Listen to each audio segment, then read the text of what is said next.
ആകാശവാണി.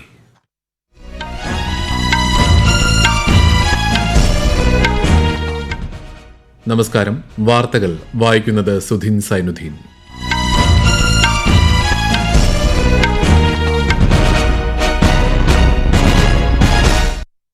പ്രധാന വാർത്തകൾ. പ്രധാനമന്ത്രി നരേന്ദ്രമോദിയുടെ ജപ്പാൻ ചൈന സന്ദർശനങ്ങൾക്ക് നാളെ തുടക്കം. ഇന്ത്യ ജപ്പാൻ വാർഷിക ഉച്ചകോടിയിലും ഷാങ്ഹായ് സഹകരണ ഉച്ചകോടിയിലും പ്രധാനമന്ത്രി പങ്കെടുക്കും. യുദ്ധം ആഗ്രഹിക്കുന്ന രാജ്യമല്ല ഇന്ത്യയെന്നും എന്നാൽ വെല്ലുവിളികളെ ശക്തമായി നേരിടുമെന്നും രാജ്യരക്ഷാമന്ത്രി രാജ്നാഥ് സിംഗ്. മലയോര മേഖലയിലെ ജനങ്ങളുടെ ഭൂമി പ്രശ്നങ്ങൾ പരിഹരിക്കുന്നതിനുള്ള ഭൂപതിവ് ഭേദഗതി നിയമത്തിന്റെ ചട്ടങ്ങൾക്ക് സംസ്ഥാന മന്ത്രിസഭയുടെ അംഗീകാരം. ജമ്മുകശ്മീരിൽ വൈഷ്ണോ ദേവി തീർത്ഥാടന പാതയിലുണ്ടായ മണ്ണിടിച്ചിലിൽ മരണസംഖ്യ 30 പിന്നിട്ടു. പഞ്ചാബിൽ പ്രളയക്കെടുതി രൂക്ഷം. ഇന്ത്യയിൽ നിന്നുള്ള ഇറക്കുമതിക്ക് അമേരിക്ക ഏർപ്പെടുത്തിയ 25% അധിക തീരുവ ഇന്നു മുതൽ പ്രാബല്യത്തിൽ. ഇന്ത്യൻ സ്പിന്നർ ആർ അശ്വിൻ IPL-ൽ നിന്ന് വിരമിച്ചു. വാർത്തകൾ വിശദമായി. പ്രധാനമന്ത്രി നരേന്ദ്രമോദിയുടെ ജപ്പാൻ ചൈന സന്ദർശനങ്ങൾക്ക് നാളെ തുടക്കം. ഈ മാസം 29-30 തീയതികളിൽ ജപ്പാൻ സന്ദർശിക്കുന്ന പ്രധാനമന്ത്രി ജാപ്പനീസ് പ്രധാനമന്ത്രി ഷിഗെരു ഇഷിബയ്ക്കൊപ്പം 15ാമത് ഇന്ത്യ ജപ്പാൻ വാർഷിക ഉച്ചകോടിയിൽ പങ്കെടുക്കും. ഇരു രാജ്യങ്ങൾക്കുമിടയിലെ തന്ത്രപ്രധാന പങ്കാളിത്തത്തെക്കുറിച്ച് ഉച്ചകോടി ചർച്ച ചെയ്യും. ഉഭയകക്ഷി ബന്ധം ശക്തിപ്പെടുത്തുന്നത് സംബന്ധിച്ച ചർച്ചകളും നേതാക്കൾക്കിടയിൽ നടക്കുമെന്ന് വിദേശകാര്യ സെക്രട്ടറി വിക്രം മിശ്രി അറിയിച്ചു. Narendra Modi is embarking on an official visit to Japan on the evening of 28 August. He will be in Japan on the 29th and the 30th of August for holding the 15th India-Japan Annual Summit with the Prime Minister of Japan, His Excellency Shigeru Ishiba. This will be a visit that will be fully dedicated to the bilateral agenda between India and Japan. This is also Prime Minister's 8th visit to Japan. August 31 September 1 തീയതികളിലാണ് പ്രധാനമന്ത്രിയുടെ China സന്ദർശനം.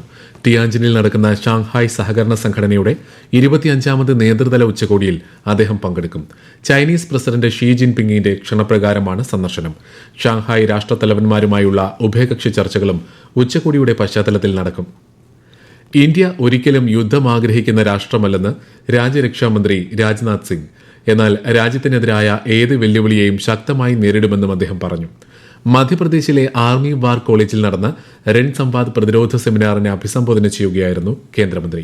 ഉയർന്നുവരുന്ന വെല്ലുവിളികളെ നേരിടാൻ സേനകളുടെ പ്രതിരോധ ശേഷി തുടർച്ചയായി വർദ്ധിപ്പിക്കേണ്ടത് അനിവാര്യമാണ്.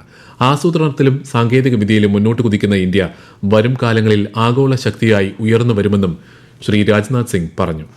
India has never been a nation that seeks war. We have never initiated aggression against anyone. However, the present geopolitical reality is quite different.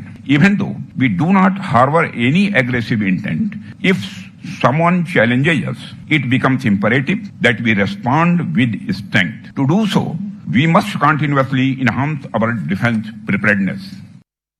Jammu കശ്മീരിലെ കത്രയിൽ വൈഷ്ണോ ദേവി തീർത്ഥാടന പാതയിലുണ്ടായ കനത്ത മണ്ണിടിച്ചിലിൽ 30-ലേറെ മരണം.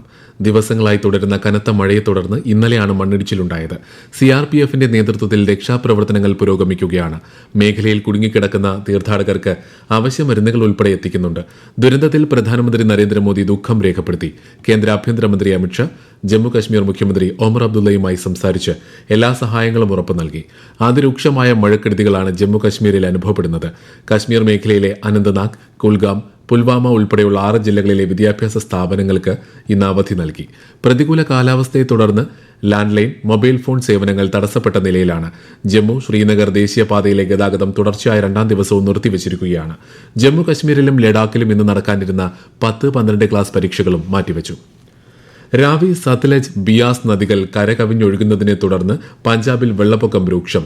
പ്രളയബാധിത മേഖലകളിൽ രക്ഷാപ്രവർത്തനം പുരോഗമിക്കുകയാണ്.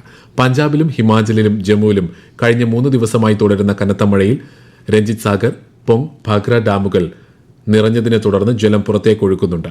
പത്താൻകോട്ട്, ഗുരുദാസ്പൂർ, ഫിറോസ്പൂർ, ഹോഷിയാർപൂർ, കപൂർത്തല, തരൻ താരൻ ജില്ലകളിൽ ജാഗ്രത തുടരുകയാണ്. താഴ്ന്ന മേഖലകളിൽ നിന്ന് ജനങ്ങളെ സുരക്ഷിത സ്ഥാനങ്ങളിലേക്ക് മാറ്റി. പ്രളയബാധിത മേഖലകളിൽ കുടുങ്ങിയവരെ കരസേന, BSF, NDRF എന്നിവയുടെ നേതൃത്വത്തിൽ പുറത്തെത്തിക്കാൻ ശ്രമം നടക്കുകയാണ്.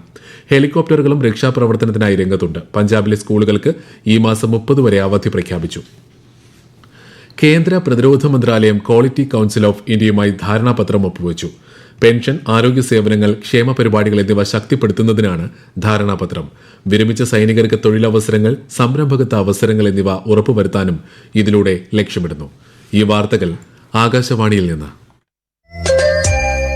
ആകാശവാണി വാർത്തകളും വാർത്താ അധിഷ്ഠിത പരിപാടികളും all India radio news Thiruvananthapuram YouTube ചാനലിലും @all India radio news Thiruvananthapuram Facebook പേജിലും AIR _ തിരുവനന്തപുരം ഇൻസ്റ്റഗ്രാം അക്കൌണ്ടിലും @AIR News _TVM X ഹാൻഡിലും ലഭ്യമാണ്. മലയോര മേഖലയിലെ ജനങ്ങളുടെ ഭൂമി പ്രശ്നങ്ങൾ പരിഹരിക്കുന്നതിനുള്ള ഭൂപതിവ് ഭേദഗതി നിയമത്തിന്റെ ചട്ടങ്ങൾക്ക് സംസ്ഥാന മന്ത്രിസഭ അംഗീകാരം നൽകിയതായി മുഖ്യമന്ത്രി പിണറായി വിജയൻ. പട്ടയ വ്യവസ്ഥകൾക്ക് അനുസൃതമല്ലാതെ നടന്നുവരുന്ന നിർമ്മാണവും കൈമാറ്റവും തടയാൻ ഭേദഗതി സഹായകമാകുമെന്ന് അദ്ദേഹം വാർത്താസമ്മേളനത്തിൽ പറഞ്ഞു. വകുപ്പ് മന്ത്രിമാരുടെയും ഉന്നത ഉദ്യോഗസ്ഥരുടെയും സാന്നിധ്യത്തിൽ പരിശോധിച്ച ശേഷമാണ് ചട്ടങ്ങൾക്ക് അന്തിമരൂപം നൽകിയതെന്നും മുഖ്യമന്ത്രി വ്യക്തമാക്കി. അഡ്വക്കേറ്റ് ജനറലിൻ്റെയും റവന്യൂ, വ്യവസായ, ധനവകുപ്പ് മന്ത്രിമാരുടെയും ചീഫ് സെക്രട്ടറി ഉൾപ്പെടെയുള്ള ഉന്നത ഉദ്യോഗസ്ഥരുടെയും സാന്നിധ്യത്തിൽ പരിശോധിച്ച ശേഷമാണ് ചട്ടങ്ങൾക്ക് അന്തിമ രൂപം നൽകിയത്. 2 ചട്ടങ്ങളാണ് സർക്കാർ കൊണ്ടുവരുന്നത്. ഒന്നാമത്തേത് പതിവ് ലഭിച്ച ഭൂമിയിൽ ഇതുവരെ ഉണ്ടായിട്ടുള്ള വകമാറ്റിയുള്ള വിനിയോഗം ക്രമീകരിക്കുന്നതിനുള്ള ചട്ടങ്ങൾ. രണ്ടാമതായി കൃഷിക്കും ഗൃഹനിർമ്മാണത്തിനും മറ്റുമായി പതിച്ചു നൽകിയ ഭൂമി ജീവനോപാധി ലക്ഷ്യമാക്കിയുള്ള മറ്റ് വിനിയോഗത്തിന് അനുവദിക്കുന്നുള്ള ചട്ടങ്ങൾ. ഓണത്തിന് ഒരു മുറം പച്ചക്കറി പദ്ധതിയുടെ വിളവെടുപ്പ് മുഖ്യമന്ത്രി പിണറായി വിജയൻ സെക്രട്ടേറിയറ്റ് അങ്കണത്തിൽ ഉദ്ഘാടനം ചെയ്തു. മന്ത്രിമാരായ പി പ്രസാദ്, KN ബാലഗോപാൽ തുടങ്ങിയവർ പങ്കെടുത്തു. ഓണക്കാലത്ത് വീട്ടുവളപ്പിൽ വിഷരഹിത പച്ചക്കറി ഉൽപാദനം പ്രോത്സാഹിപ്പിക്കുന്നതിനാണ് സംസ്ഥാന വ്യാപകമായി ഓണത്തിന് ഒരു മുറം പച്ചക്കറി പദ്ധതി നടപ്പാക്കുന്നത്. സംസ്ഥാനത്തെ പൂട്ടിക്കിടക്കുന്ന കശുവണ്ടി ഫാക്ടറികളിലെ തൊഴിലാളികൾക്ക് സംസ്ഥാന സർക്കാരിന്റെ ഓണം ആശ്വാസമായി 2250 രൂപ വീതം എക്സ് ഗ്രേഷ്യ അനുവദിച്ചതായി മന്ത്രി KN ബാലഗോപാൽ. 425 ഫാക്ടറികളിലെ 13,835 തൊഴിലാളികൾക്കാണ് ഈ ആനുകൂല്യം ലഭിക്കുക. സംസ്ഥാന ഭാഗ്യക്കുറി ഏജന്റുമാരുടെയും വിൽപ്പനക്കാരുടെയും ഉത്സവ ബത്ത 500 രൂപ വർദ്ധിപ്പിച്ചു. ക്ഷേമനിധി ബോർഡിലെ സജീവ അംഗങ്ങൾക്കും പെൻഷൻകാർക്കുമുള്ള ഓണം ഉത്സവ ബത്തയും വർദ്ധിപ്പിച്ചിട്ടുണ്ട്. പൂട്ടിക്കിടക്കുന്ന തോട്ടങ്ങളിലെ തൊഴിലാളികൾക്ക് സപ്ലൈകോ ഓണക്കിറ്റ് വാങ്ങുന്നതിനായി 1000 രൂപയുടെ ഗിഫ്റ്റ് കൂപ്പണുകളും വിതരണം ചെയ്യും. ഇന്ന് വിനായക ചതുർത്ഥി. വിപുലമായ ആഘോഷ പരിപാടികളാണ് വിവിധ സംസ്ഥാനങ്ങളിൽ വിനായക ചതുർത്ഥിയോടനുബന്ധിച്ച് നടക്കുന്നത്. കേരളത്തിലെ ഗണപതി ക്ഷേത്രങ്ങളിലും പുലർച്ചെ മുതൽ പ്രത്യേക പൂജകൾ നടക്കുന്നുണ്ട്. രാഷ്ട്രപതി ദ്രൌപദി മുർമുവും പ്രധാനമന്ത്രി നരേന്ദ്രമോദിയും ഉൾപ്പെടെയുള്ള പ്രമുഖ നേതാക്കൾ ജനങ്ങൾക്ക് ഗണേശ ചതുർത്ഥി ആശംസകൾ നേർന്നു. പഞ്ചാബിലെ ബത്തിൻഡയിൽ ആൾക്കൂട്ട ആക്രമണത്തിനിരയായി സിംബാബ്വെ വിദ്യാർത്ഥി മരിച്ച സംഭവത്തിൽ പഞ്ചാബ് DGPക്കും ഗുരുകാശി സർവകലാശാല രജിസ്ട്രാർക്കും ദേശീയ മനുഷ്യാവകാശ കമ്മീഷൻ നോട്ടീസ് അയച്ചു. മാധ്യമ റിപ്പോർട്ടുകളുടെ അടിസ്ഥാനത്തിൽ കമ്മീഷൻ സ്വമേധയാ എടുത്ത കേസിലാണ് നടപടി. മുതിർന്ന ഇന്ത്യൻ ഇൻഫർമേഷൻ സർവീസ് ഉദ്യോഗസ്ഥൻ വിവേക് കുമാർ ഗൌർ ന്യൂഡൽഹിയിൽ അന്തരിച്ചു. 59 വയസ്സായിരുന്നു. ആകാശവാണി ന്യൂസ് സർവീസ് ഡിവിഷനിൽ സേവനമനുഷ്ഠിച്ചിരുന്ന അദ്ദേഹം PIB, DFP തുടങ്ങിയ കേന്ദ്ര സർക്കാരിന്റെ വിവിധ മാധ്യമ വിഭാഗങ്ങളിൽ പ്രവർത്തിച്ചിട്ടുണ്ട്. പ്രധാനമന്ത്രി നരേന്ദ്രമോദി ആകാശവാണിയിലൂടെ ജനങ്ങളുമായി ആശയങ്ങൾ പങ്കുവയ്ക്കുന്ന പ്രതിമാസ റേഡിയോ പ്രഭാഷണ പരിപാടി മൻ കി ബാത് ഈ മാസം 31 രാവിലെ 11 മണിക്ക്. മൻ കി ബാത്തിന്റെ 125ാം പതിപ്പാണിത്. പരിപാടിയിലേക്കുള്ള ആശയങ്ങളും അഭിപ്രായങ്ങളും 1800-11-78000 എന്ന toll free നമ്പറിലൂടെയും Narendra Modi app, MyGov open forum എന്നിവയിലൂടെയും മറ്റന്നാൾ വരെ പങ്കുവയ്ക്കാം. ഇന്ത്യയിൽ നിന്നുള്ള ഇറക്കുമതിക്ക് അമേരിക്ക ഏർപ്പെടുത്തിയ 25% അധിക തീരുവ ഇന്നു മുതൽ പ്രാബല്യത്തിൽ. ഇതോടെ ഇന്ത്യയിൽ നിന്നുള്ള ഉൽപ്പന്നങ്ങളുടെ തീരുവ 50% ഉയരും. നടപടി അന്യായവും നീതീകരിക്കാനാവാത്തതും യുക്തിരഹിതവുമാണെന്ന് ഇന്ത്യ നിലപാട് വ്യക്തമാക്കിയിരുന്നു. ഇന്ത്യൻ സ്പിന്നർ രവിചന്ദ്രൻ അശ്വിൻ IPLൽ നിന്ന് വിരമിച്ചു. BCCIക്കും IPLനും നന്ദി അറിയിച്ച് എക്സിൽ പോസ്റ്റ് ചെയ്ത കുറിപ്പിലൂടെയാണ് അശ്വിൻ വിരമിക്കൽ തീരുമാനം അറിയിച്ചത്. കഴിഞ്ഞ വർഷം അന്താരാഷ്ട്ര ക്രിക്കറ്റിൽ നിന്ന് അദ്ദേഹം വിരമിച്ചിരുന്നു. 2009 ചെന്നൈ സൂപ്പർ കിങ്സിനൊപ്പം IPL കരിയർ ആരംഭിച്ച അശ്വിൻ അതേ ടീമിനൊപ്പം തന്നെ അവസാന മത്സരവും കളിച്ചാണ് കളം വിടുന്നത്. പ്രധാന വാർത്തകൾ വീണ്ടും. പ്രധാനമന്ത്രി നരേന്ദ്രമോദിയുടെ ജപ്പാൻ ചൈന സന്ദർശനങ്ങൾക്ക് നാളെ തുടക്കം. ഇന്ത്യ ജപ്പാൻ വാർഷിക ഉച്ചകോടിയിലും ഷാങ്ഹായ് സഹകരണ ഉച്ചകോടിയിലും പ്രധാനമന്ത്രി പങ്കെടുക്കും. യുദ്ധം ആഗ്രഹിക്കുന്ന രാജ്യമല്ല ഇന്ത്യയെന്നും എന്നാൽ വെല്ലുവിളികളെ ശക്തമായി നേരിടുമെന്നും രാജ്യരക്ഷാമന്ത്രി രാജ്നാഥ് സിംഗ്.